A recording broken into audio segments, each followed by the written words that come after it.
नमस्कार दोस्तों, मैं मातंगी विष्णु आप सभी का स्वागत करती हूँ मेरे YouTube चैनल पर। 90 के दशक में जब साउथ इंडियन सिनेमा अपनी ऊंचाइयों पर था, तब एक लड़की ने पर्दे पर कदम रखा। बड़ी-बड़ी आंखें, मासूम चेहरा और एक ऐसा आभा मंडल जो उसे बाकी हीरोइनों से अलग बना देता था। नाम था सौंदर्या। वो सिर्फ हीरोइन नहीं थी, वो एक देवी थी पर्दे पर। जब वो अमोरू में देवी के रूप में आई, तो लोगों ने उनके सामने सच में अगरबत्ती जला दी। जब वो रजनीकांत के सामने दिखी, तो उन्हें लेडी सुपरस्टार का अनऑफिशियली खिताब मिलने लगा। और जब वो अचानक एक प्लेन क्रैश में चली गई, तो लाखों फैंस ने उसी तरह आंसू बहाए जैसे किसी अपने की मौत हो। लेकिन पर्दे की देवी असल जिंदगी में क्या थी? आइए जानते हैं। क्या वो वाकई उतनी ही सीधी थी जितनी दिखती थी?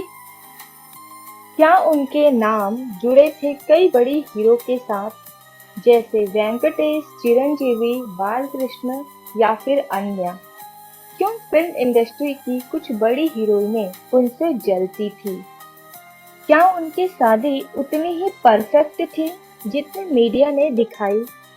और सबसे बड़ा सवाल, क्या उनकी मौत वाकई एक हादसा थी या कुछ और?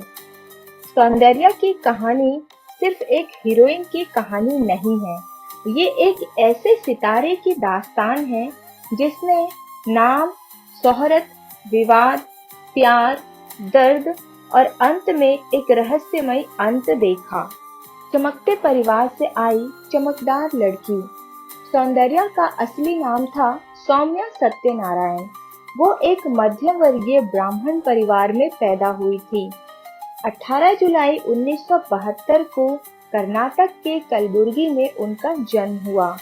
उनके पापा के.एस. सत्यनारायण एक मशहूर लेखक और प्रोड्यूसर थे, यानी कला और क्रिएटिविटी उनके खून में थी। उनकी पढ़ाई बेंगलुरु में हुई और उन्होंने एमबीबीएस में दाखिला लिया। लेकिन तभी कुछ ऐसा हुआ जिससे उनकी जिंदगी बदल गई। एक संयोग जो सौंदर्या बन गया। एक फिल्म डायरेक्टर ने उन्हें किसी फोटो शूट में देख लिया। पहले तो सौंदर्या ने मना कर दिया, लेकिन फिर जब स्क्रिप्ट देखी तो उन्हें मजा आने लगा। उन्होंने एमबीबीएस छोड़ दिया और कैमरा पकड़ लिया। फैसला बड़ा था, लेकिन उन्होंने कहा, मेरे अंदर एक कलाकार है और उसे बाहर आने से कोई नहीं रोक सकता।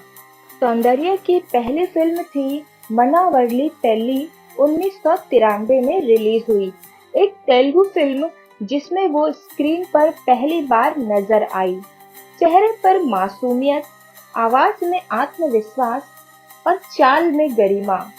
लोग पहली फिल्म में ही कहने लगे, इसमें कुछ खास है। लेकिन असली बम तब फूटा जब वो फिल्म अमोरू में देवी की भूमिका में दिखी। ये कोई मामूली रोल नहीं था। एक्ट्रेस को सशक्त, आध्यात्मिक और डरावनी शक्तियों के खिलाफ निडर दिखना था। जब फिल्म रिलीज हुई तो सिनेमा घर के बाहर लोग नारियल फोड़ रहे थे। महिलाएं उन्हें असली देवी मान रही थी। एक दर्शक ने तो कहा, जब मैंने उन्हें स्क्रीन पर देखा तो लगा मैं मंदिर में हूँ और वो मेरे साक्षात माँ के समान है। उसके बाद सौंदर्या की गाड़ी ऐसे चली कि पीछे मुड़कर नहीं देखा। जब रजनीकांत ने उन्हें कहा, she is the real queen. Rajinikanth के साथ उनकी फिल्म अरुणाचलम आई। वो तमिल इंडस्ट्री की एक सुपरहिट फिल्म बनी। उसी साल उन्होंने अप्था मित्रा जैसी हॉरर थ्रिलर फिल्म भी साइन कर ली थी, जिसमें उनका रोल आज भी आइकॉनिक माना जाता है। ये वही फिल्म है जिस पर बॉलीवुड ने भूल भुलैया बनाई। जहां सौंदर्या अपने एक्टिंग से दिल जीत रही थी, वहीं कुछ को उनकी सफलता हजम नहीं हो रही थी। फिल्म इंडस्ट्री में अफवाहें उड़ने लगी।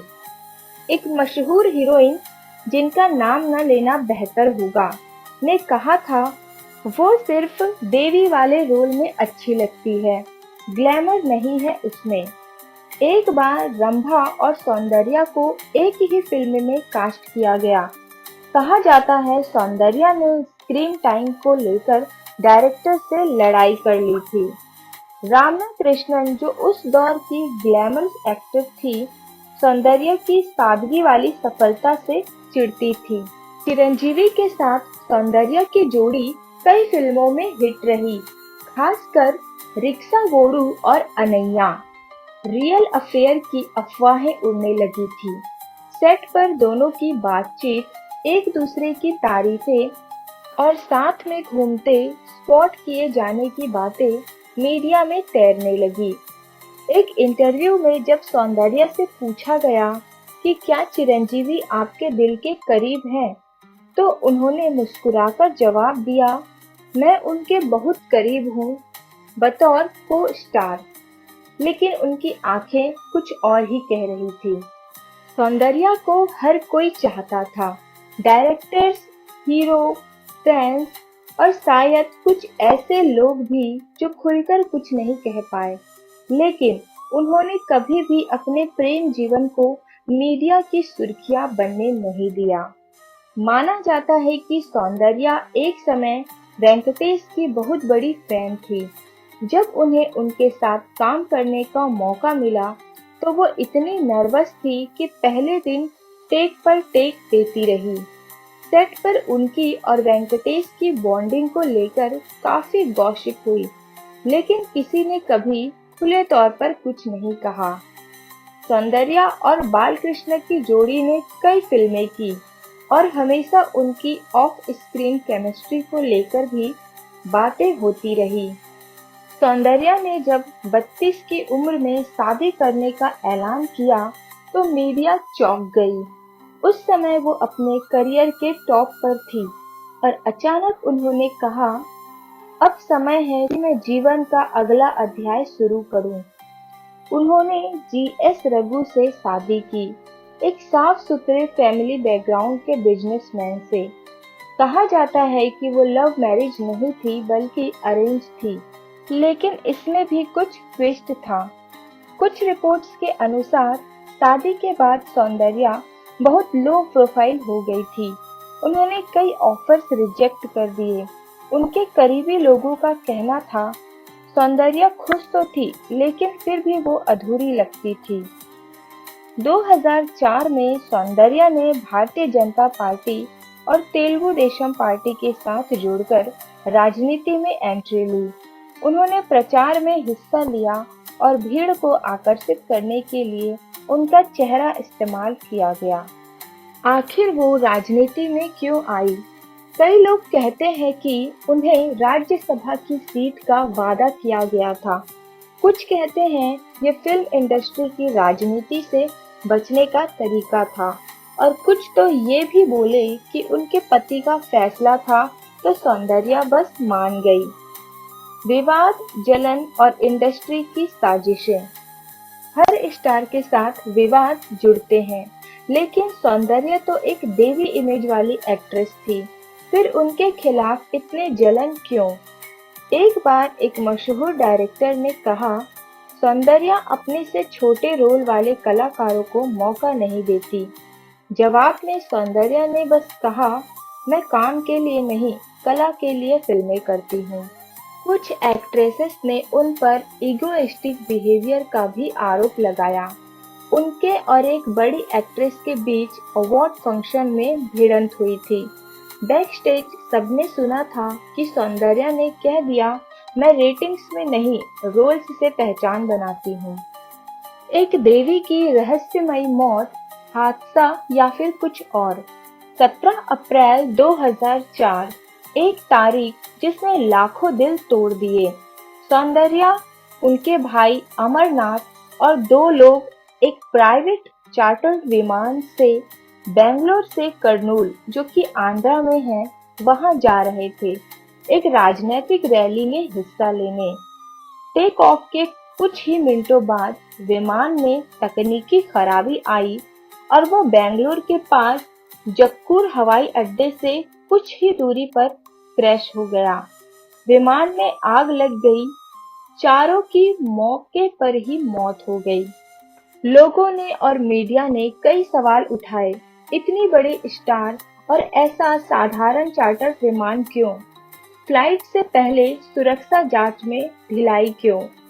आखिर वक्त में क्यों बदला गया उनका कैंपेन प्लान? कुछ ने कहा ये साजिश थी, राजनीति की या फिर इंडस्ट्री की। कुछ ने ये भी कहा कि सौंदर्या राजनीति में कुछ लोगों के लिए खतरा बन रही थी, लेकिन कोई सबूत नहीं मिला, फाइल बंद कर दी गई। सौंदर्या के अधूरे सपने और आखिरी खत। मौत से कुछ दिन पहले उन्होंने एक डायरी में लिखा था, कभी कभी मैं सोचती हूँ क्या मेरे चाहने वाले मुझे तभी याद रखेंगे जब मैं इस दुनिया में न रहूं। वो एक फिल्म प्रोड्यूस कर रही थी जिसमें वो डायरेक्शन में डेब्यू करने वाली थी। उन्होंने अपनी प्रोडक्शन कंपनी भी बनाई, अपता मित्रा क्रिएशन। उनका सपना था महिला निर्देशकों को बढ़ावा देना, लेकिन वो अपना सपना अधूरा छोड़कर चली गई। लाखों फैंस की आंसू भरी श्रद्धांजलि।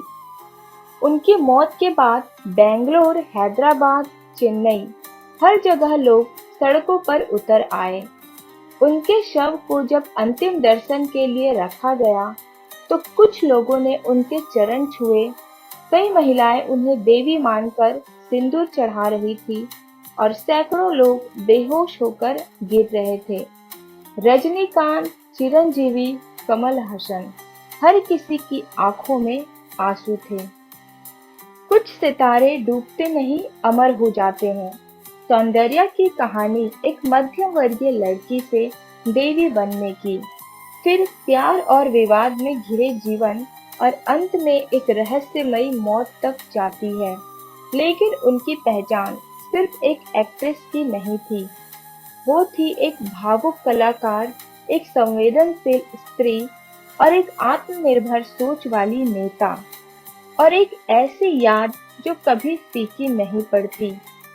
उनकी आंखों में जो सपना था वो आज भी साउथ सिनेमा की कई अभिनेत्रियों की प्रेरणा बनी हुई है। अंत में एक ही बात कही जा सकती है, सौंदर्या मर नहीं सकती, वो हर उन दर्शक की याद में जिंदा है जिसने कभी उनकी आंखों में माँ, प्रेमिका, बहन या देवी को देखा। वीडियो अच्छी लगी तो प्लीज चैनल को सब्सक्राइब कीजिए, लाइक कीजिए, शेयर कीजिए। वीडियो देखने के लिए आप सभी का धन्यवाद।